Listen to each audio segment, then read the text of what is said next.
નમસ્કાર વિદ્યાર્થી મિત્રો, આજે આપણે પ્રેક્ટિસ માટે થોડાક દાખલાઓ જોઈ લઈએ. બરાબર, તો અહીંયા આપણી પાસે પ્રેક્ટિસ એક્ઝામ્પલ 1 છે કે 10 ઓહમના અવરોધના તારને તેની મૂળ લંબાઈ કરતાં 3 ગણો ખેંચવામાં આવે છે. ટૂંકમાં ધારી લો કે પહેલા લંબાઈ L હોય તો હવે એ તારને ખેંચીને લંબાઈ કેટલી કરવામાં આવે છે? 3L જેટલી કરવામાં આવે છે, 3 ગણો ખેંચવામાં આવે છે. તો આ તારની નવી અવરોધકતા અને નવો અવરોધ શોધો. મેં ટૂંકમાં લખેલી છે રકમ. બરાબર, તો મિત્રો અહીંયા નવી અવરોધકતા અને નવો અવરોધ આપણને જોઈએ છે, પણ અહીંયા તાર ચેન્જ કરવાની વાત આવે છે તો કે નથી આવતી.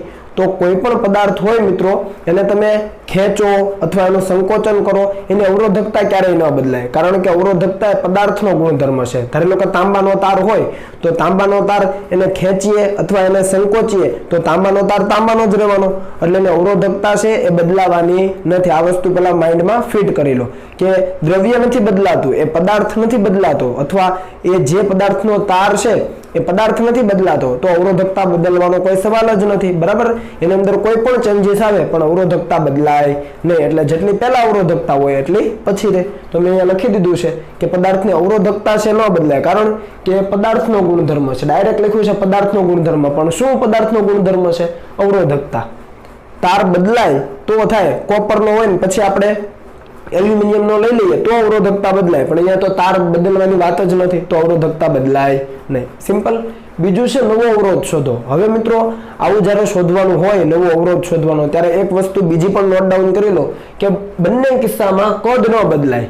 એ તાર જે છે અથવા જે પદાર્થ છે, અહીંયા તાર છે તો એનું કદ ન બદલાય. કદ હંમેશા કેવું રહે? અચળ રહે. તમે પ્રક્રિયા કરી છે પેલાનું જે કદ હોય એટલું જ પ્રક્રિયા પછી રહે. હા, એનો વ્યાસ, એની લંબાઈ, આ બધામાં ચેન્જીસ થઈ શકે પણ કદ બદલાય નહીં. એટલે કદ અચળ રહે તો કદને આપણે v કરીએ તો નવું કદ a' L' લખાય, ક્ષેત્રફળ ગુણ્યા લંબાઈ. રેડી? એવી જ રીતે પેલાનું કદ કેટલું હોય તો a × L. આ નવું કદ છે, a' L' નવું કદ, અને પેલાનું કદ છે a × L, તો બંને સમાન જ હોવાના. આ વસ્તુ ફૂલ એન્ડ ફાઇનલ છે. રેડી?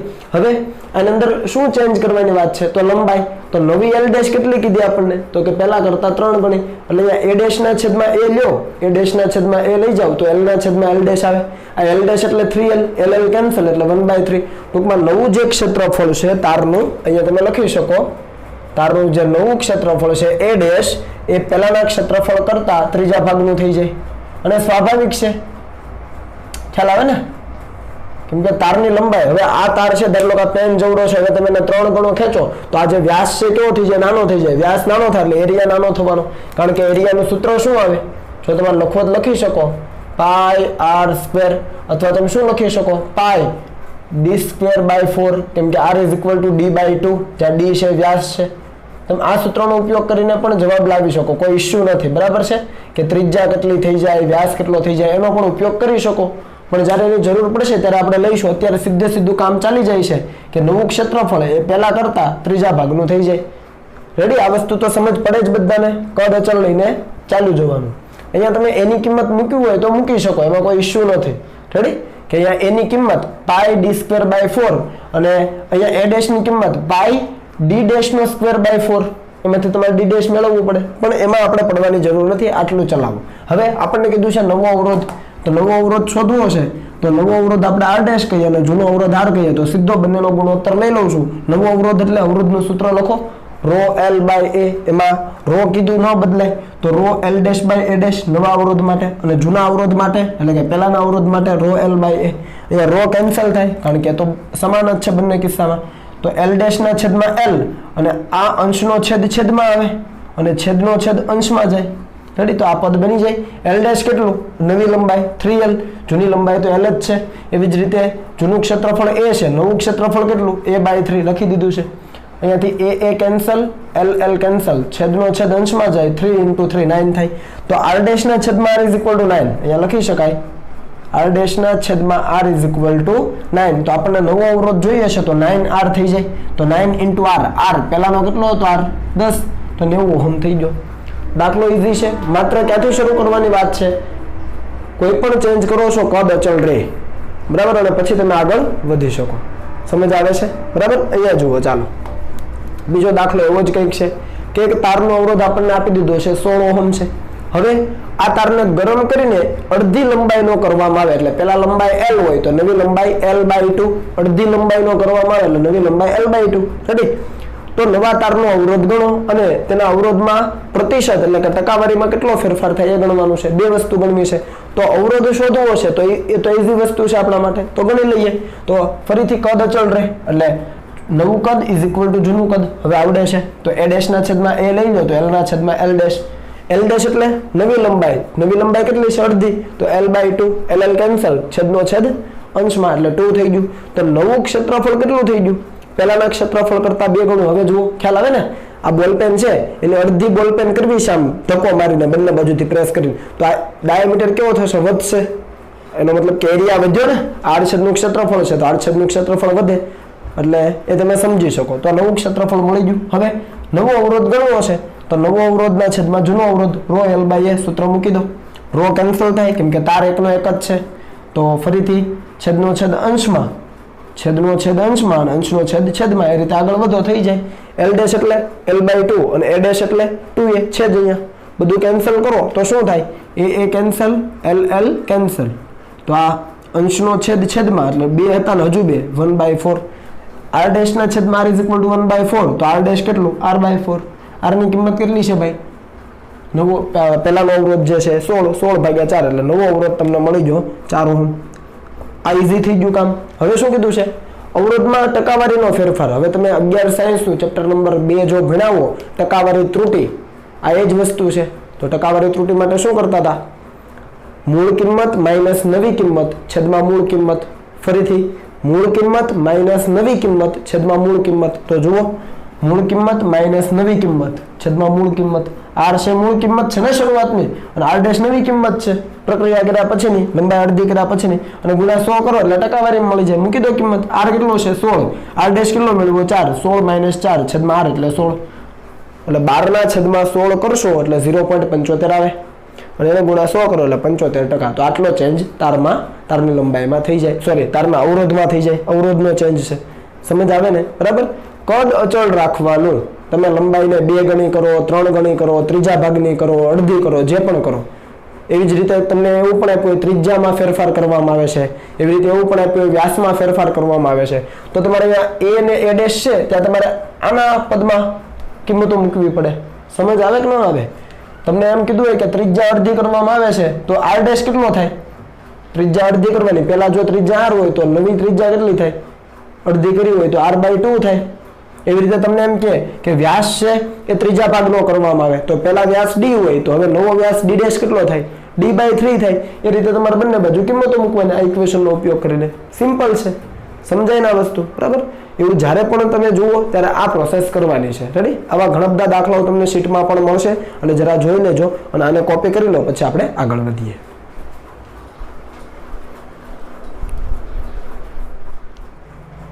ચાલો આગળ વધીએ. મિત્રો અહીંયા જે દાખલાઓ લીધા છે એ પ્રમાણમાં ઘણા ઈઝી છે, પણ મેં એટલા માટે લીધા છે કારણ કે તમારામાંથી ઘણા વિદ્યાર્થી મિત્રો મને વોટ્સએપ દ્વારા સવાલો મોકલે છે અને સાદા જે આ સૂત્રો છે એ સાદા સૂત્રો પર આધારિત જે દાખલાઓ હોય છે એ પણ તમે નથી કરી શકતા. તો એ માટે જસ્ટ એક આ બોર્ડ લીધું છે મેં, પણ તમે થોડા સૂત્રો પાકા કરવા ઉપર ધ્યાન આપજો. બરાબર? થોડાક સિરિયસ બનો અને તૈયારી કરવામાં ધ્યાન આપો તો બધું ઈઝી છે. પ્રેક્ટિસ કરતા રહો એની. ખ્યાલ આવે છે? ચાલો આગળ જોઈએ. તો અહીંયા દાખલો છે આપણી પાસે કે એક તારનો અવરોધ કેપિટલ R ઓહમ છે. હવે જો આ તારને તેની લંબાઈ કરતા n ગણો ખેંચવામાં આવે તો તેનો નવો અવરોધ શોધો.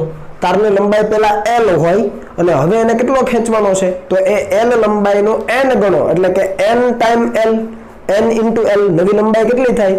L ડેશ બરાબર n into L. તો નવો અવરોધ આપણે શોધવાનો છે.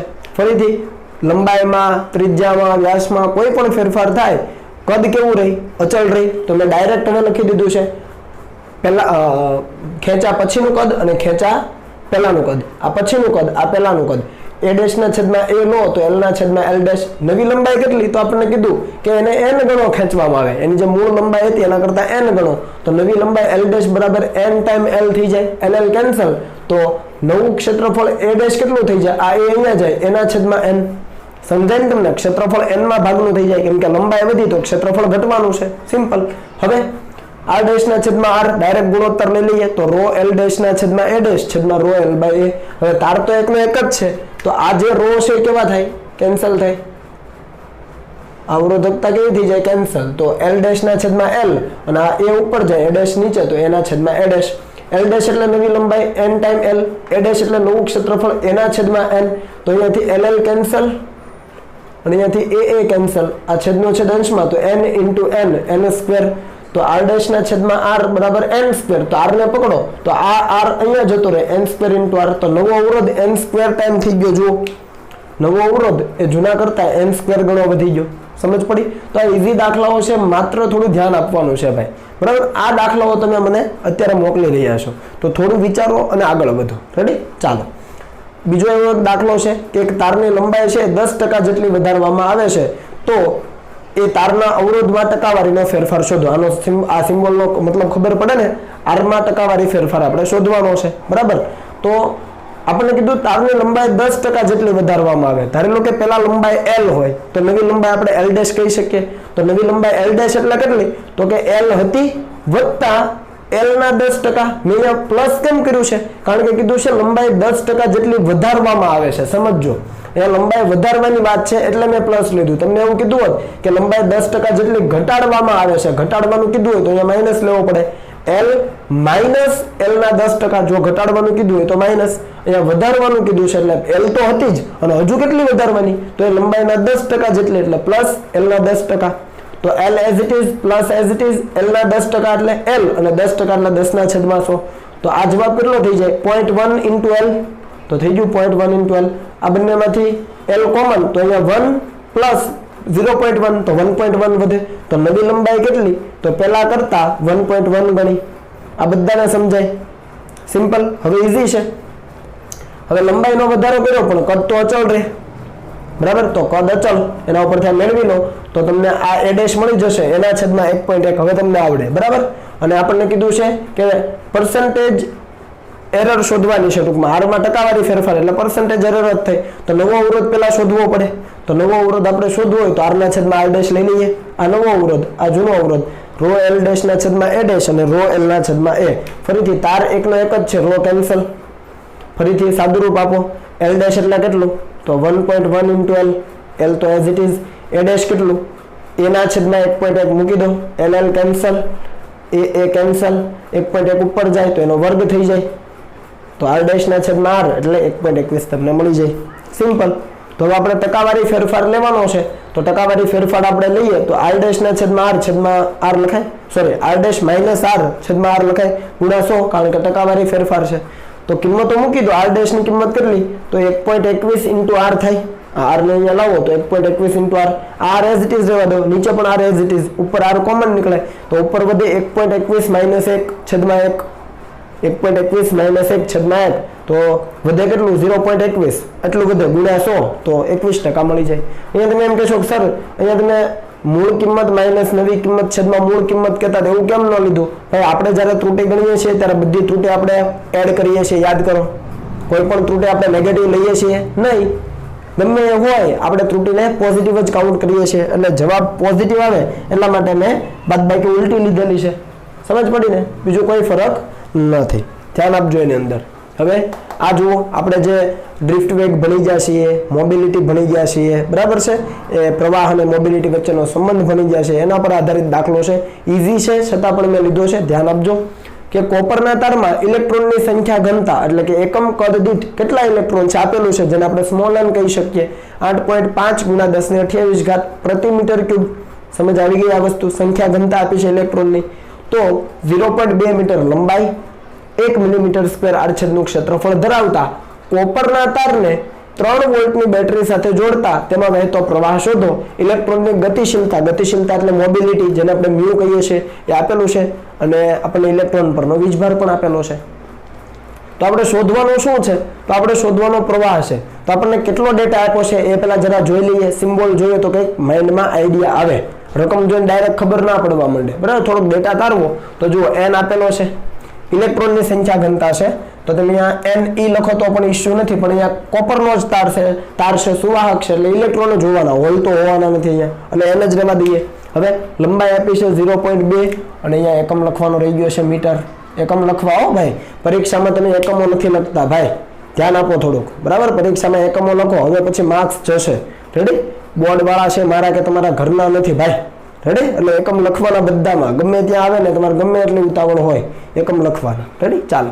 પછી આડછેદનું ક્ષેત્રફળ આ મિલીમીટર સ્ક્વેરનું ફેરવું છું મીટર સ્ક્વેરમાં, તો મિલીમીટર એટલે 10⁻³ થાય, મિલી એટલે એનો વર્ગ એટલે 10⁻6 એનો ઇન્ટુ મીટર સ્ક્વેર. વોલ્ટેજ આપ્યા છે 3 વોલ્ટની બેટરી.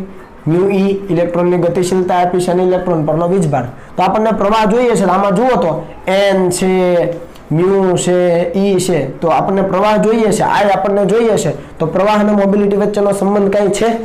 જો એ ન ખબર હોય તો આ સાદું સૂત્ર તો ખબર જ છે, I = NEAVD. આ કઈ રીતે તારવેલું તમને ખ્યાલ હોવો જોઈએ. રેડી?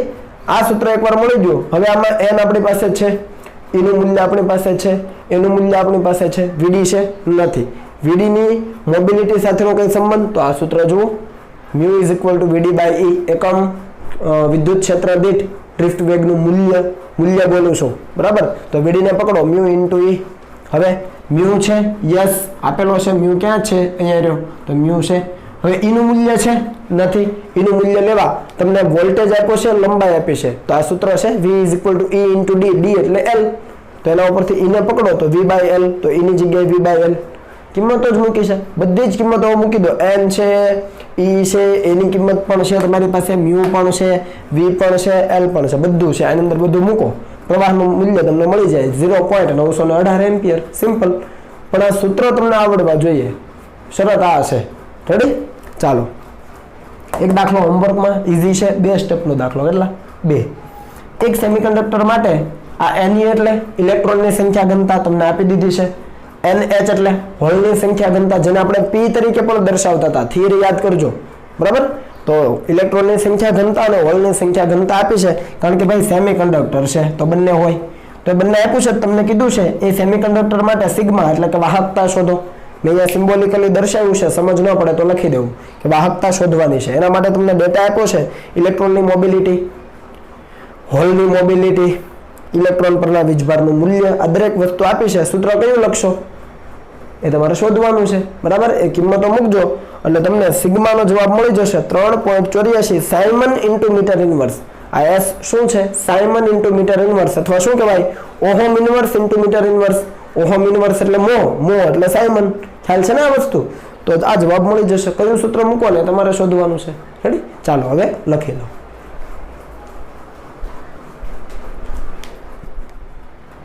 ચાલો નેક્સ્ટ દાખલા તરફ જઈએ. તો અહીંયા આકૃતિ આપણને આપેલી છે, અવરોધોનું કંઈક જોડાણ આપેલું છે, બરાબર. અને આપણને કીધું છે કે A અને B બિંદુ વચ્ચે સમતુલ્ય અવરોધ શોધો. અહીંયા A બિંદુ અહીંયા છે, B બિંદુ અહીંયા છે. આ બંને બિંદુ વચ્ચેનો સમતુલ્ય અવરોધ આપણે શોધવાનો છે. અને દરેક અવરોધ એ 10 ઓહમનો છે એવું આપેલું છે. એટલે R1, R2, R3, R4 અને R5 દરેકના મૂલ્યો કેટલા છે? 10 ઓહમના છે. તો આને કઈ રીતે સોલ્વ કરી શકાય? તો આની અંદર તમે જુઓ તો આ C, E અને D વચ્ચે જે R2 અને R3 છે, કેવા જોડાણમાં કહેવાય? શ્રેણી જોડાણમાં કહેવાય. R2 અને R3 કેવા જોડાણમાં છે? જુઓ, શ્રેણી જોડાણમાં છે. તો સૌપ્રથમ R2 અને R3 અહીંયા લખાય, R2 તથા R3 શ્રેણીમાં હોવાથી અથવા શ્રેણી જોડાણમાં હોવાથી શું લખાય? એનો સમતુલ્ય અવરોધ R' કહીએ તો R2 + R3 શ્રેણી જોડાણમાં સરવાળો થાય. આ પણ 10 નો, આ પણ 10 નો, તો કેટલો થઈ ગયું? Total 20 ohm. હું ટૂંકમાં લખું છું, સમજ આવે ને આ વસ્તુ, બરાબર. હવે આ બંનેની જગ્યાએ એક અવરોધ સિંગલ જોડી શકાય. એનો એક છેડો ક્યાં હશે? C બિંદુ પાસે હશે, અને બીજો છેડો ક્યાં હશે? D બિંદુ પાસે. તો ઉપર એક અવરોધ 20 ઓહમનો અને આ અવરોધ છે 10 ઓહમનો, કેમ કે દરેક આનું મૂલ્ય તો 10 જ છે. તો ઉપર એક 20 ઓહમનો આવે અને અહીંયા 10 ઓહમનો. બંને કેવા થયા? સમાંતરમાં થયા. સમજ પડે ને? આકૃતિ બનાવી હોય તો બનાવી શકાય આ રીતે. આ તમારો R5, આ કયું બિંદુ? C બિંદુ. આ કયું બિંદુ? D બિંદુ. અને આ તો છે, જો આ તો છે જ અહીંયા A, આ R1 છે. એવી જ રીતે અહીંયા આ B બિંદુ, આ કયો છે?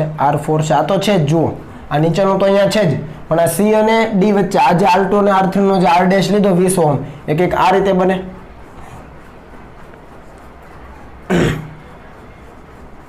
અથવા અહીંયા આપણે આર ડેશ લખીએ. ચાલો ને, આ રીતે થાય કે ન થાય સમજ પડે ને. તો જો બંને અવરોધોના ડાબી બાજુના છેડા એક કોમન બિંદુએ, જમણી બાજુના છેડા કોમન બિંદુએ, તો આર ડેશ અને R5 કેવા થયા? સમાંતરમાં થયા. તો હવે આર ડેશ તથા R5 કેવા છે? સમાંતરમાં હોવાથી સમાંતર જોડાણનો સમતુલ્ય અવરોધ આપણે આર ડબલ ડેશ કહીએ તો હું સીધું લખું આર ડેશ ઇન્ટુ R5 છેદમાં આર ડેશ વત્તા R5.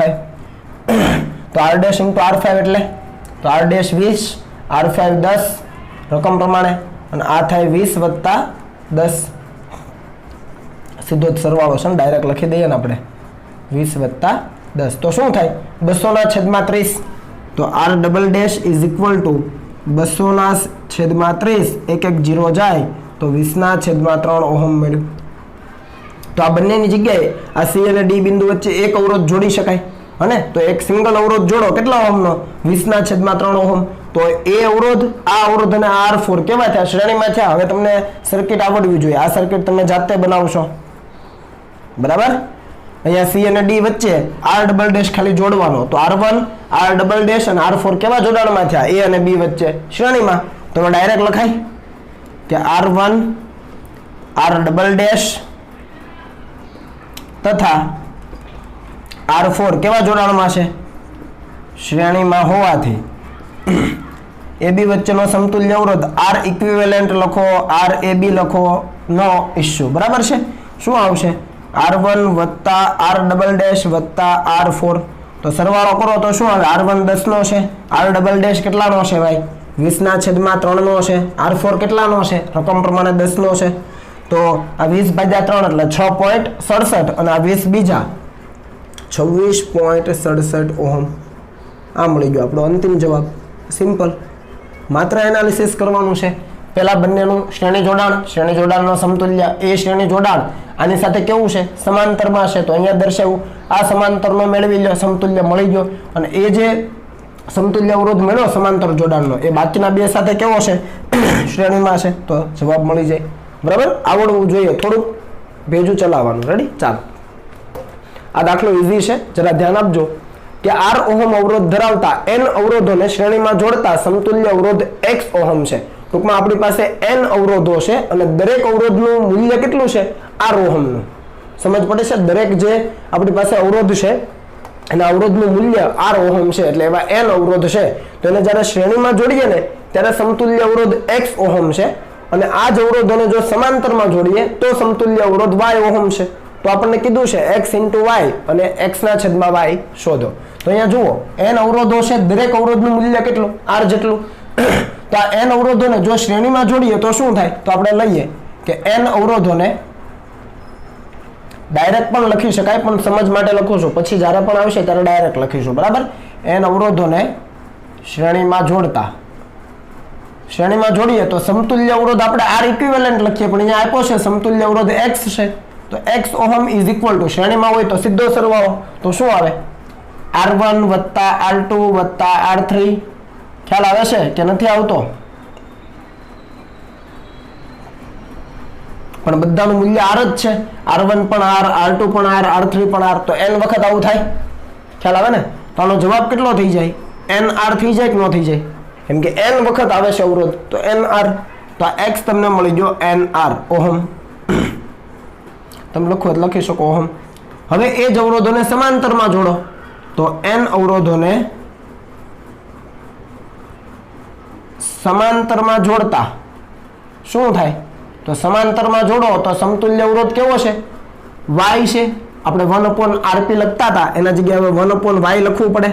સિમ્પલ. અને દરેકનું જે અવરોધ છે એનું વ્યસ્ત લેવું પડે. એટલે 1/R1 તો R, 1/R2 એટલે R, 1/R3 એટલે R. ખ્યાલ આવે ને? R1 R2 R3 બધાનું મૂલ્ય R જ છે. કેટલી વખત આવું? n વખત. સમજી શકો ને? તો આનો જવાબ શું થઈ જાય? તો 1/y is equal two n/R થઈ જાય કે ન થઈ જાય? વિચારો. અહીંયા જેવી રીતે nr થઈ ગયું એવી રીતે અહીંયા એક વખત 1/R, 2 વખત, 3 વખત, એવી રીતે n વખત છે. તો n વખત 1/R એટલે n/R થઈ ગયું. આના ઉપરથી y કેટલો મળે? તો R/n ઓહમ મળે. જુઓ, x અને y મળી જાય. આ બંને સમજ પડી ને ડાયરેક્ટ. હવે x * y લઈ લો તો x * y એટલે બંનેનો ગુણાકાર, તો nr મલ્ટીપ્લાય માં r/n બરાબર ને. nr અને r/n શું કેન્સલ થાય? n કેન્સલ થાય તો શું બચ્યું? r² બચ્યો. બંનેનો ગુણાકાર કરો તો શું બચ્યું? r². બધાને ખ્યાલ આવે છે આમાં? રેડી? ચાલો બીજામાં આવો. બીજું શું કીધું છે? x/y શોધો, એટલે x ના છેદમાં y શોધવું છે તો nr અને એના છેદમાં y ની કિંમત મૂકો r ના છેદમાં n, તો r ઉડે, છેદનો છેદ અંશમાં જાય તો જવાબ શું થઈ જાય? n². એટલે x/y કરો તો n² આવે. રેડી? ઈઝી છે. પણ આ સમજવાનું કે બધા અવરોધોને શ્રેણીમાં જોડ્યા તો n વખત અવરોધ થઈ જાય, n ટાઈમ r થઈ જાય. અને જો સમાંતરમાં જોડો તો r/n થઈ જાય, સમતુલ્ય અવરોધ r/n થઈ જાય. ખ્યાલ આવે ને? રેડી? ચાલો હવે કોપી કરી લો.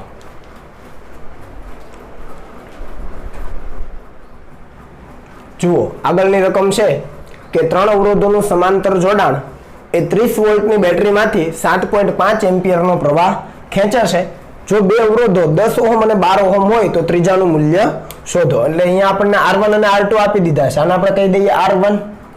તમે અલગથી લખજો, હું અહીંયા જસ્ટ એમ જ લખી દઉં છું. R1 છે, ધારો લો કે R2 છે, તો આપણે R3 શોધવું હશે, ત્રીજાનું મૂલ્ય શોધવાનું. પણ કીધું છે શું કે 3 અવરોધોનું સમાંતર જોડાણ 30 વોલ્ટની બેટરીમાંથી 7.5 એમ્પિયરનો પ્રવાહ મેળવે છે. એનો મતલબ કે ઓહમના નિયમ પરથી V = IR લખાય. પણ અહીંયા R શું આવશે? R equivalent. કેમ? કારણ કે 3 અવરોધોનું જે સમાંતર જોડાણ છે એ કુલ આટલો પ્રવાહ ખેંચે છે. સમજ પડી? 7.5 એમ્પિયરનો કુલ પ્રવાહ છે એ અવરોધોનું સમાંતર જોડાણ થઈને ખેંચે છે. તો આ R ઇક્વિવેલન્ટ કેટલો એ આપણે શોધી શકીએ. તો અહીંયાથી R ઇક્વિવેલન્ટ મેળવી લો. ચાલો, R ઇક્વિવેલન્ટ એટલે શું? તો કે આ સમાંતર જોડાણનો સમતુલ્ય અવરોધ. તો અહીંયા V/I આવે. અને આ V કેટલો છે? તો આપણી પાસે V છે 30 વોલ્ટ. I કેટલો છે? તો એ છે 7.5 વોલ્ટ, સોરી 7.5 એમ્પિયર. તો 30 / 7.5 કરો એટલે તમારો જવાબ થઈ જાય 4 ઓહમ. આ 3 અવરોધોના સમાંતર જોડાણનો સમતુલ્ય અવરોધ મળી ગયો 4 ઓહમ. આટલી વસ્તુ સમજ પડી? સિમ્પલ વોલ્ટેજ અને પ્રવાહ આપેલો હતો એના ઉપરથી સમતુલ્ય અવરોધ મળી જાય. હવે આપણે 2 અવરોધો જાણીએ છીએ, ત્રીજો શોધવો છે, સમતુલ્ય અવરોધ પણ જાણીએ છીએ. તો હવે ડાયરેક્ટ લખાય, કેમ કે 3 નો સમાંતર જોડાણ છે. તો 1/R equivalent is equal to 1/R1 1/R2 plus 1/R3 લખાય? લખાય. અહીંયા 1/4 R equivalent છે 4, તો 1/4. R1 1 કેટલો? તો કે 10. 2 કેટલો? તો કે 12. અને R3 શોધવાનું. તો શું આવે જુઓ તો 1/R3 હું ડાયરેક્ટ લખીશ. જોજો જરા 1/R3 ને કરતા બનાવો તો શું આવે? તો આ બંનેનો જવાબ શું આવશે? ચાલો એક સ્ટેપ અહીંયા વધારી દઈએ. 1/4 ઇઝ ઇક્વલ ટુ અહીંયા શું આવે? તો અહીંયા તમે લસા લઈ શકો 60, કેમ કે આના ઘડિયામાં 60 આવે, આમાં 60 આવે, બરાબર છે? તો 60 લસા લ્યો તો અહીંયા 60 લાવવા કેટલા વડે? 6 વડે ગુણવું પડે. અહીંયા 60 લાવવા 5 વડે ગુણવું પડે.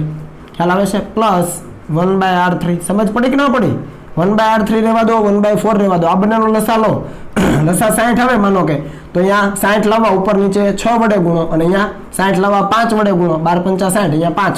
તો 11/60 થયું. અને આ બાજુ આવે તો માઇનસ, તો 1/4 હતું માઇનસ 11/60. સમજાયું કે ન સમજાયું? કાંઈ 6 ને 5 11/60. ચાલો, તો અહીંયા તમે લસા લઈ શકો કે 1/R3 ઇઝ ઇક્વલ ટુ, અહીંયા હવે તમે 60 લસા લ્યો તો કોઈ ઇશ્યુ નથી. 60 લસા લઈ લો, 60 આમાં આવવાના છે, બરાબર છે? તો અહીંયા 60 લાવવા 15 વડે ગુણો, 15 વડે ભાગો તો 15, અને અહીંયા તો 60 છે જ એટલે 11. તો અહીંયા 4/60 એટલે ભાગાકાર કરો તો 1/15 થયું. 15 × 4 = 60. તો R3 કેટલો થઈ ગયો? તો R3 વ્યસ્ત કરો તો અહીંયા વ્યસ્ત 15 ઓહમ. બધાને ખ્યાલ આવ્યો? રેડી? તો આ રીતે કરી શકાય. અહીંયા સમાંતર છે, શ્રેણી જોડાણ પણ કીધું હોય ભાઈ, તો તમારે શું કરવાનું થાય? R ઇક્વિવેલન્ટ તો આટલો જ મળે, એમાં કોઈ ઇશ્યુ જ નથી. હવે તો R equivalent is equal two સીધું R1 + R2 + R3 લેવાનું. સમજ પડી ને? અને એ રીતે ગણતરી કરવાની. પણ એમાં વોલ્ટેજ ને પ્રવાહ કંઈક અલગ રીતે આપેલા હશે, બરાબર? પણ મેથડ તો આ જ પ્રમાણે ફોલો કરવાની થાય. ખ્યાલ આવે છે? ચાલો આગળ વધીએ. ઓકે, આ જવાબ આવે છે ને? એક જ મિનિટ કન્ફર્મ હું કરી લઉં છું. હા, યસ, 15 ઓહમ આવે છે. ચાલો હવે આગળ વધીએ. તો આપણને એક સર્કિટ આપી છે અને કીધું છે AB, અહીંયા જુઓ AB, પછી AD એટલે AD અને અહીંયા AC એટલે આ રીતે, તો એના વચ્ચે સમતુલ્ય અવરોધ શોધવાનો છે. તો અહીંયા 3 જુદા જુદા પાર્ટ આપેલા છે, હું AB વચ્ચેનો ગણાવું છું, AD અને AC માટે એ તમારું હોમવર્ક. રેડી? ચાલો તો આવી જઈએ આપણે બોર્ડ ઉપર સોલ્યુશન પાર્ટમાં. કોના વચ્ચે શોધવું છે? સૌ પ્રથમ આપણે AB વચ્ચેની વાત કરીએ પહેલા. તો A બિંદુ અહીંયા છે, B બિંદુ અહીંયા છે. તો અહીંયા તમે જુઓ કે કઈ રીતે એનાલિસિસ થશે. તો દૂરના ભાગે જતા રહીએ આપણે. તો દૂરના ભાગે જતા રહીએ તો જુઓ આ માર્ગે જવા, આ 7 ઓહમ અને 3 ઓહમ કેવા જોડાણમાં છે? A અને C વચ્ચે શ્રેણી જોડાણ થયું ને. 7 અને 3 નું કેવું જોડાણ? શ્રેણી. તો એનો સમતુલ્ય કેટલો? હવે ડાયરેક્ટ કહું છું 10. સમજ પડી? હવે એ 10 એ આ 10 સાથે કેવા જોડાણમાં? સમાંતરમાં.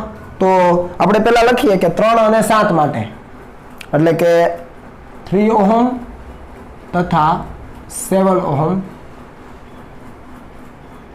શ્રેણીમાં હોવાથી હું હવે ડાયરેક્ટ લખું છું, બરાબર છે, આકૃતિ નહીં બનાવવું. તો 10 ઓહમ થઈ ગયો.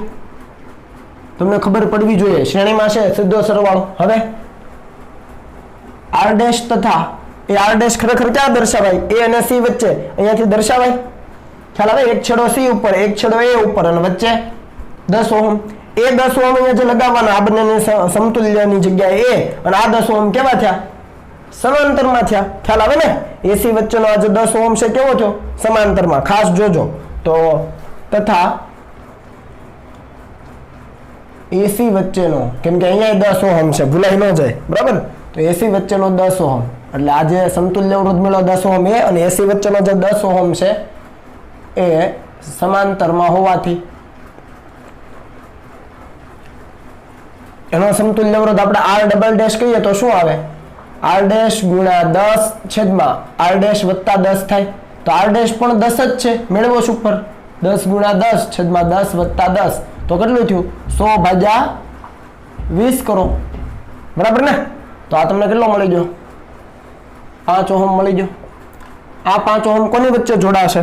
તો અહીંયા A અને C વચ્ચે અહીંયા 5 ઓહમ આખો એક આવી ગયો. હવે બાકીની સર્કિટ જતી રહી. હવે ખાલી 5 ઓહમ છે, આ 5 ઓહમ ને આ 10 ઓહમ, આટલું જ બચે. સમજાય ને વસ્તુ? તો અહીંયા 5 ઓહમ નો છે, આપણે કોની વચ્ચે શોધવો? A અને B વચ્ચે. તો અહીંયા 5 ઓહમ ને આ 5 ઓહમ, તો અહીંયા A થી માંડીને આ માર્ગે ચાલો, એ બંને શ્રેણીમાં થઈ જાય. આ 5 ઓહમ અહીંયા જોડવાનો ને, આ 10 ઓહમ ને આ બંનેનો થઈને 10 ઓહમ, એનું કેટલું મળ્યું? સમતુલ્ય 5 ઓહમ. એ 5 ઓહમ અહીંયા AC વચ્ચે આવશે. આપણે AB વચ્ચે જોઈએ છે, શું કરવું પડે? અહીંયા જે 5 ઓહમ જોડીશું એ, આ 5 ઓહમ એ શ્રેણીમાં થઈ જાય ને, સિંગલ લાઈન છે આખી. તો એ 5 ઓહમ ને આ 5 ઓહમ કેવું થયું? શ્રેણીમાં. એટલે આપણે લખી શકીએ કે R ડબલ ડેશ તથા, એટલે R ડબલ ડેશ અહીંયા આવશે અને આ 5 ઓહમ, 5 ઓહમ શ્રેણીમાં હોવાથી એનો સમતુલ્ય આપણે કહીએ R ટ્રિપલ ડેશ. તો શું આવે? R ડબલ ડેશ પ્લસ 5, એટલે R ડબલ ડેશ કેટલો છે? તો એ તો આપણને 5 મળેલો જ છે, અને આ પ્લસ 5 એ કયું? આ. તો એ થઈ ગયો 10 ઓહમ. સમજ પડી? તો હવે A અને B વચ્ચે આ તો અવરોધ હજુ છે જ, અને AB વચ્ચે આ બંનેનો સમતુલ્ય કેટલો આવ્યો? 10 ઓહમ. એટલે બીજો એક 10 ઓહમ અહીંયાથી કાઢવાનો આ બંને વચ્ચે. એક અહીંયા નીચે છે, તો પરિસ્થિતિ કેવી બની? આવી કાંઈક બની. જુઓ, A બિંદુ અહીંયા છે, આ એક 10 ઓહમ, અને B બિંદુ અહીંયા છે. અને આ રીતે પણ દર્શાવે ને, રીઅરેન્જમેન્ટ કરીને, કે નહીં? સમજ પડી? આ નીચેનો જે 10 છે ને, નીચેનો 10 એ અહીંયા દર્શાવો. જો આ રહ્યો, અને આ જે ઉપરનો છે કયો? તો કે અહીંયા 5 અને આ 5 નો જે સમતુલ્ય હતો ને, R ટ્રિપલ ડેશ અહીંયા છે. આવી પરિસ્થિતિ બને કે ન બને? આ 10 ઓહમ નો એક છેડો અહીંયા A પાસે, બીજો છેડો B પાસે, એવી રીતે જ છે. આ સીધું છે ને આ રીતે પણ દર્શાવી શકાય ને, એમાં કઈ ખોટું નથી. તો હવે બંને કેવા થયા? સમાંતરમાં થયા. તો હવે R ટ્રિપલ ડેશ તથા હવે એક જ 10 ઓહમ છે, એટલે ડાયરેક્ટ 10 ઓહમ સમાંતરમાં હોવાથી RAB હવે લખી શકાય ને, અથવા R ઇક્વિવેલન્ટ. તો શું આવશે? બંનેનો ગુણાકાર છેદમાં બંનેનો સરવાળો. રેડી ને? સમાંતરમાં છે એટલે. તો 10 ગુણ્યા 10 ભાગ્યા 10 વત્તા 10, 100 ભાગ્યા 20, એટલે 5 ઓહમ મળી ગયું. તો આ એક જવાબ આપણો કમ્પ્લીટ. આવડે કે ન આવડે? બરાબર, 5 ઓહમ આવે છે ને પેલા? હા. હવે બીજું શું છે? એ અને ડી વચ્ચે શોધવું છે તો હું તમને સીધો જવાબ આપી દઉં છું RAD. હવે એના માટે પહેલા જવાબ તમને અહીંયા આપી દઉં છું. RAD 39/16 39/16 ohm. તો આમાં કઈ રીતે કરશો? તો અહીંયા AD અહીંયા છે તો એને એમ જ રહેવા દો થોડી વાર માટે. હવે દૂરના છેડે જતા રહો. તો દૂરના છેડે જતા રહો તો શું કરવાનું? આ 10 ઓહમ ને આ 5 ઓહમ કેવા જોડાણમાં થયા? બોલો, શ્રેણીમાં. 10 અને 5 15 થઈ ગયું. એ 15 ઓહમ અહીંયા સમતુલ્ય અહીંયા જોડાશે C અને A વચ્ચે. એ 15 આ 10 સાથે કેવા જોડાણમાં? સમાંતરમાં. તો 10 અને 15 નો સમાંતર જોડાણનો સમતુલ્ય અવરોધ મળે. એ જે સમતુલ્ય મળે એ AC વચ્ચે જોડાય. ખ્યાલ આવ્યો? હવે AC વચ્ચે જોડાઈ ગયો તો એ અવરોધ અને આ 7 ઓહમ એ કેવા થઈ ગયા? શ્રેણીમાં. તો એ બંનેનો સમતુલ્ય લેવાય. સમજ પડી? અને એ સમતુલ્ય આ AD વચ્ચેનો 3 ઓહમ છે એની સાથે પાછું સમાંતરમાં આવશે. સમજ પડી કે ન પડી? પેલા આ બંને શ્રેણીમાં, એ બંનેનું શ્રેણી જોડાણ આની સાથે સમાંતરમાં, એનો જે સમતુલ્ય આવે 7 સાથે શ્રેણીમાં, એનો જે જવાબ આવે આની સાથે સમાંતરમાં, એટલે તમને જવાબ આટલો મળી જાય. જોઈ લેજો, મેં કીધું એ પ્રમાણે ચાલજો. અને RAC વચ્ચેનો જે છે 15/4 તો અહીંયા લખી દઈએ RAC 15/4 ઓહમ. આ પણ જવાબ તમારે મેળવવાનો. AC વચ્ચેનું છે જુઓ AC. તો આને થોડી વાર માટે કઈ ના કરો. તો એના સિવાયનું જુઓ, આ બંને કેવા થઈ ગયા? સમાંતરમાં ને 10. પછી આ બંને કેવા થઈ ગયા? સોરી, શ્રેણીમાં થઈ ગયા ને, શ્રેણીમાં. તો 7 અને 3 10. પછી આ બંને કેવા થઈ ગયા? શ્રેણીમાં થઈ ગયા. AC વચ્ચે આ તો શ્રેણી જ છે તો 15, એટલે આ 10 અને આ 15. તો એ 3 3 કેવા થઈ ગયા? હવે અહીંયા 10, આ 10 ને આ 15 કેવા થઈ ગયા? સમાંતરમાં. તો 1/10 આવી રીતે થાય ને. 1/R AC માટે ઈઝી છે. 1/10 એ કોનું? આ 7 અને 3 શ્રેણીમાં એનું. પછી 1/15 તો એ કોનું? નીચેનાનું. અને આ એક તો છે જ AC વચ્ચે. તો 1/10 આમાં લસા કેટલો આવે જુઓ તો? 60 આવે. લસા કેટલો આવે? 60 આવે અથવા 30 આવે. 30 લસા લઈ લો તો છેદમાં 30 મૂકી દો. ચાલો, સમજ પડી ને? બધામાં 30 આવે જ ને, દરેકના ઘડિયામાં. તો અહીંયા 30 લાવવા 3 વડે ગુણો ભાગો. અહીંયા 2 વડે ગુણો ભાગો. અહીંયા 3 વડે ગુણો ભાગો. થઈ ગયું ને? જુઓ, 3 ને 3 6 ને 7 8. તો 8/30. પણ એ તો 1/RAC છે. RAC લખો તો 30/8 થઈ જાય. RAC ને પકડો તો 30/8 અડધું કરો એટલે 15/4 મળી ગયો કે નહીં જવાબ? આવડે ને? તો એક હવે બાકી રહી ગયો, કરી લેવાનો તમારે. ઓકે, ચાલો કોપી કરી લો. ચાલો આગળનો દાખલો જોઈએ. તો અહીંયા આપણને એક સર્કિટ આપેલી છે, બરાબર? પરિપથ મૂંઝાઈ ન જતા હો ભાઈ. ચાલો, અને આપણને કીધું છે કે A અને B બિંદુ વચ્ચે સમતુલ્ય અવરોધ શોધો. A બિંદુ અહીંયા છે અને અહીંયા B બિંદુ છે. એમના વચ્ચેનો સમતુલ્ય અવરોધ આપણને જોઈએ છે. તો અહીંયા હું ગણતરી હવે લાંબી નથી કરતો, આની અંદર જ સમજજો, બરાબર છે? ધીમે ધીમે જોઈએ. A અને B વચ્ચે સમતુલ્ય અવરોધ જોઈએ છે. યસ. તો આનું તો અત્યારે કંઈ આપણે કરતા નથી. 3 ઓહમ એઝ ઇટ ઇઝ છે. હવે ઉપર આવી જાવ. જો ઉપર તમને જુદા જુદા બિંદુ આપ્યા છે, C D E F, બરાબર? જુદા જુદા બિંદુ છે. તો આપણે અહીંયા એવું કરી શકીએ, તમે જુઓ, આ 3 ઓહમ અને આ 3 ઓહમ કેવા જોડાણમાં છે? શ્રેણી જોડાણમાં છે. તો સમતુલ્ય કેટલો થયો? 6 થયો. તો એ 6 ઓહમ આની સાથે, આ 6 ઓહમ સાથે કેવા જોડાણમાં? સમાંતરમાં થયો કે ન થયો? જુઓ, સમજ આવે છે? હું ધીમે ધીમે 1 બાય 1 જ જઈશ એટલે વ્યવસ્થિત સમજી લેજો કે આ 3 ઓહમ અને આ 3 ઓહમ આટલો છે એ કેવા જોડાણમાં થયું? અહીંયા આથી આ માર્ગ 3+3 શ્રેણી જોડાણ થયું તો 6 થઈ ગયો સમતુલ્ય. એ 6 ઓહમ અહીંયા દર્શાવી શકાય કયા બે બિંદુ વચ્ચે હશે? A અને D વચ્ચે હશે. તમારે દર્શાવવું હોય તમે દર્શાવી શકો. એટલે એ બંનેનો થઈને 6 ઓહમ અને આ 6 ઓહમ એ બંને કેવા જોડાણમાં થયા? સમાંતરમાં થયા. એટલે એનો ઇક્વિવેલન્ટ કેટલો થાય? તો 6 × 6 ભાગ્યા 6 વત્તા 6 એટલે 36/12 એટલે 3 થઈ ગયો. તો A અને D વચ્ચે કેટલો થઈ ગયો? હું અહીંયા લખતો જાઉં. AD વચ્ચે કેટલો થઈ ગયો? 3 ઓહમ થઈ ગયો. આટલી સમજ પડી? આ બંનેનો થઈને 6 અને આ 6 એ બંને કેવા થયા? સમાંતરમાં. એટલે AD વચ્ચેનો સમતુલ્ય થઈ ગયો 3 ઓહમ. હવે અહીંયા 3 ઓહમ છે, હવે બાકીનું ભૂલી જાઓ. હવે AD વચ્ચે ખાલી કેટલો વધ્યો? 3 ઓહમ છે. એ 3 ઓહમ અને આ 3 ઓહમ, અહીંયા તો 3 છે જ, અને આ 3 ઓહમ કેવા થઈ ગયા? શ્રેણીમાં થઈ ગયા. એટલે પાછો 6 થઈ ગયો. આ 3 અને આ 3 6 થઈ ગયા.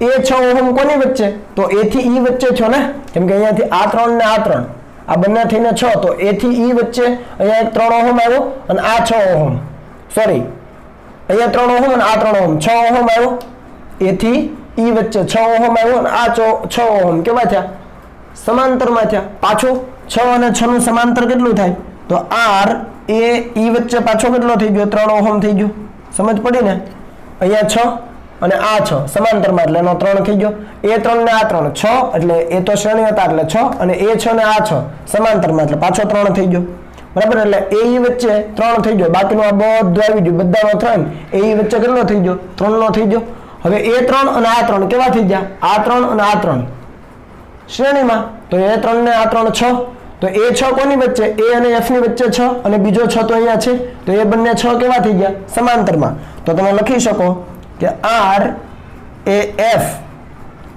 અહીંયા સમતુલ્ય 3 હતો ને આ 3 6 અને એ 6 આની સાથે સમાંતરમાં તો પાછો 3 થઈ ગયો સમજ પડી કે ન પડી એ f ની વચ્ચે 3 થઈ ગયો તો હવે જો સર્કિટ બનાવી હોય તો કઈ આવી બને એ બિંદુ અહીંયા છે હું ટૂંકમાં લખીશ આ b છે આ a છે આ 3 ઓહમ જે આપ્યો છે એ અને f ની વચ્ચે સમતુલ્ય કેટલો 3 ઓહમ તો અહીંયા ધાર લો કે f બિંદુ છે f થી b સાથે જો 3 ઓહમ જોડેલો છે બરાબર અને a થી f ની વચ્ચે સમતુલ્ય આખો કેટલો આવ્યો 3 ઓહમ આ આખી જે અહીંયાથી આ બાજુનો જે ભાગ છે ને અહીંયાથી આ બાજુનો ભાગ આ 6 સાથેનો આખો ભાગ એનો આખાનો 3 ઓહમ થઈ ગયો આ સમજ પડી ને કઈ રીતે તો હવે જુઓ a અને b વચ્ચે જોવું છે હવે ઈઝી થઈ જાય ને તમારા માટે a અને b વચ્ચે છે તો આ બંને કેવા થઈ ગયા વિચારો શ્રેણીમાં તો 3 ને 3 6 તો 6 આની સાથે શ્રેણીમાં તો હવે કેવું થાય સોરી 3 ને 3 6 આની સાથે કેવું સમાંતરમાં તો r ઇક્વિવેલન્ટ શું થાય તો આ બંનેનું ટોટલ 6 થઈ ગયું કેમ કે શ્રેણીમાં છે એ 6 આની સાથે સમાંતરમાં તો 6 ગુણ્યા 3 ભાગ્યા 6 વત્તા 3 આવું થઈ જાય તો 18 ના છેદમાં 9 એટલે 2 ઓહમ મળી ગયો તો આ r ઇક્વિવેલન્ટ એટલે કે r ab વચ્ચેનો અવરોધ કેટલો થઈ ગયો ટોટલ 2 ઓહમ થઈ ગયો આખી સર્કિટની જગ્યાએ a અને b વચ્ચે ખાલી 2 ઓહમ મૂકી દો તો આવી ગયું સમજ પડી એટલે શ્રેણી સમાંતર શ્રેણી સમાંતર શ્રેણી સમાંતર એ રીતે ચાલો એટલે ખબર પડી જાય આવડી જશે ચાલો હવે તમને આવડી જવું જોઈએ એનાલિસિસ અહીંયા આવો જુઓ આ સારો એવો દાખલો છે આઈઆઈટી માં પૂછાઈ ગયેલો છે બરાબર આઈઆઈટી ની જે એક્ઝામ હોય એની અંદર કયા વર્ષમાં પૂછાઈ ગયો એ પણ તમને કહી દઉં આઈઆઈટી 1997 એમાં આ સવાલ આવી ગયો છે કે a અને b બિંદુ વચ્ચેનો સમતુલ્ય અવરોધ શોધો તમે અહીંયા જોઈ શકો a અહીંયા b અહીંયા એની વચ્ચે 2r અને r છે પણ ડાયરેક્ટ શ્રેણીમાં નથી જોજો ડાયરેક્ટ આંખ બંધ કરીને 5r જવાબ નહીં લખી દેતા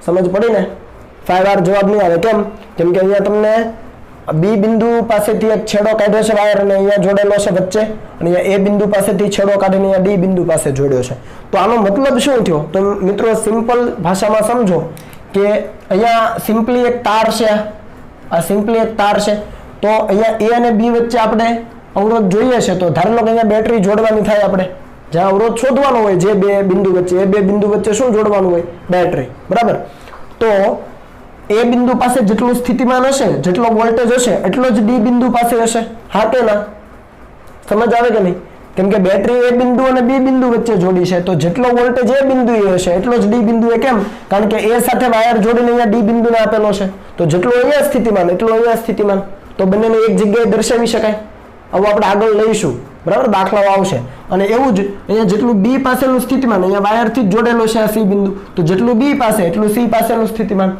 તો અહીંયા લખી શકાય કે એ તથા ડી અને અલગ પાડું છો તથા અને અલગ પાડું છો એ અને ડી સોરી એ તથા ડી અને બી તથા સી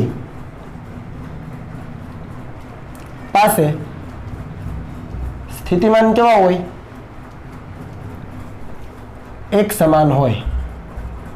એક સમાન હોય એનો મતલબ કે તમને અહીંયા આની અંદર એવું કીધું છે કે a અને b વચ્ચેનો સમતુલ્ય અવરોધ શોધો એના બદલે તમને એવું કીધું હોત ને કે c અને d વચ્ચેનો શોધો તો પણ જવાબમાં કોઈ ફરક ન આવે સિમ્પલ કેમ આ a તથા d વચ્ચે અને b અને c વચ્ચે સ્થિતિમાન તો સમાન હોય ત્યાં મતલબ એ બિંદુ પાસે સ્થિતિમાન તો સમાન હોય છે તો તમને ab વચ્ચે શોધવાનું કે cd વચ્ચે શોધવાનું કે શું ફરક પડ્યો કંઈ નહીં તો લખીએ ચાલો તો a અને d એક જ બિંદુ છે તો આવી રીતે દર્શાવી શકાય થોડા અલગ અલગ દર્શાવો એટલે તમને સમજ આવે ચાલો બાકી તમે અહીંયા a અને d અહીંયા લખો તો એ વાંધો નથી આપણે અલગ લખીએ ચાલો અને એવી જ રીતે અહીંયા બીજા કયા બિંદુ દર્શાવવાના તો બી અને સી, એટલે તમે બી ને ગમે ત્યાં દર્શાવો, સી ને ગમે ત્યાં દર્શાવો. આ વસ્તુ પહેલા તો ક્લિયર થઈ ગઈ.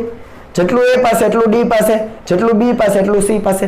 તમે એ કોમા ડી એક જ બિંદુ દર્શાવીને આવી રીતે કરજો ને તો ઇશ્યુ નથી, પણ આપણે અલગ લખીએ. ચાલો હવે તો આમની વચ્ચે અવરોધો હવે આપણે જોડીએ તો જુઓ, પહેલો અવરોધ ક્યાં છે? 2r. એ અને સી વચ્ચે છે.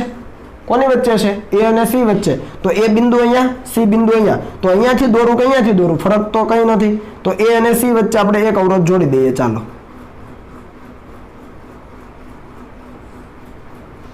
જોડાઈ ગયો. જુઓ આ ડી અને સી વચ્ચે કયો કે એ અને સી વચ્ચે સરખું જ થયું ને, કેમ કે આ તો કોમન વાયર છે આ એ અને ડી વચ્ચેનો. આ વસ્તુ તમને ખ્યાલ આવવો જોઈએ, બરાબર. તો એ અને સી વચ્ચે આ 2r જોડાઈ ગયું. હવે બીજાનો આવો, સી અને ડી વચ્ચે કેટલો છે? 2r છે. તો સી અહીંયા ડી અહીંયા, એમના વચ્ચે પાછો 2r. તો ચાલો ડાયરેક્ટ દર્શાવી દઈએ. તો આ થઈ ગયો 2r. સમજ પડી ને આ વસ્તુની? એ અને સી વચ્ચે 2r દર્શાવો, એ અહીંયા સી અહીંયા, તો 2r લખ્યો. સી અને ડી વચ્ચે 2r છે તો એ દર્શાવો. ડી અને બી વચ્ચે r છે. જુઓ ડી અને બી વચ્ચે કેટલો છે? r છે. તો ડી અહીંયા બી અહીંયા, તો એના વચ્ચે r છે. આવી રીતે દર્શાવાય. સી ને આપણે થોડુંક અહીંયા લખીએ. ચાલો તો આ ડી અને બી વચ્ચે r આવી ગયો. સમજ પડી ને આ વસ્તુ? તો હવે જુઓ તો તમને એ અને બી વચ્ચેનું કીધું હોય કે સી અને ડી વચ્ચેનું કીધું હોય, સમતુલ્ય અવરોધમાં કાંઈ ફરક પડે? અરેન્જમેન્ટ તો આવું જ આવે. કેવું જોડાણ છે આ? ત્રણેય અવરોધોના ડાબી બાજુના છેડા કોઈ કોમન બિંદુએ, એટલે કે એ અથવા ડી બિંદુએ, અને જમણી બાજુના છેડા કોમન બિંદુ એટલે કે બી અથવા સી બિંદુએ છે. તો આ સમાંતર જોડાણ થયું ભાઈ. તો આપણે લખી શકીએ કે 1/r ઇક્વિવેલન્ટ અથવા 1/r AB is equal two 1/2r વત્તા 1/2r વત્તા 1/r. સમજ પડી ને? સર્કિટ બનાવવાનું અગત્યનું છે, પછી તો આવડે જ તમને. રેડી? તો આનો લસા કેટલો? 2r. તો અહીંયા 1 + 1 + 2, 1 + 1 + 2 ડિવાઇડેડ બાય 2r. તો ઉપર કેટલું થાય? 4/2r એટલે 2/r થયું. જુઓ પણ આ તો 1/r ઇક્વિવેલન્ટ છે, એ 2/r થયું. આપણને તો r ઇક્વિવેલન્ટ જોઈએ છે અથવા r AB જોઈએ છે, AB વચ્ચેનો અવરોધ, તો r/2 થઈ જાય. r/2. તો આ થઈ ગયો આપણો જવાબ. સમજ આવે ને? ફરીથી અહીંયા રિપીટ કરું છું. અહીંયા સિમ્પલ તાર છે તો ડી પાસે, સોરી એ પાસે જેટલું સ્થિતિમાન એટલું ડી પાસે હોય, એટલે બંનેને કોમન બિંદુ તરીકે લખી શકાય. આવા ઘણા બધા દાખલાઓ આવશે જેમાં આપણે આવો કન્સેપ્ટ વાપરીશું, બરાબર છે? એટલે ચિંતા નહીં કરતા. અને અહીંયા બી બિંદુ પાસેથી તાર કાઢીને અહીંયા સી બિંદુ છે, તો જેટલું બી પાસે સ્થિતિમાન એટલું સી પાસે સ્થિતિમાન, અને એ મુજબ તમે સર્કિટ બનાવી દો. વાર્તા પૂરી. એસી વચ્ચે 2r દર્શાવો, સીડી વચ્ચે 2r દર્શાવો, બી અને ડી વચ્ચે r, બી અહીંયા ડી અહીંયા દર્શાવો. બરાબર? એટલે આ રીતે તમે કરી શકો અને પછી જવાબ લાવી દેવાનો. આવડે ને? ઓકે, પ્રેક્ટિસ કરજો. શીટમાં પણ આવા દાખલાઓ તમને જોવા મળશે. રેડી? એટલે જરા જોઈ લેજો, અને એની અંદર કંઈ પણ તમને કન્ફ્યુઝન લાગે તો મને પૂછી લેજો. ઓકે, ચાલો કોપી કરી લો.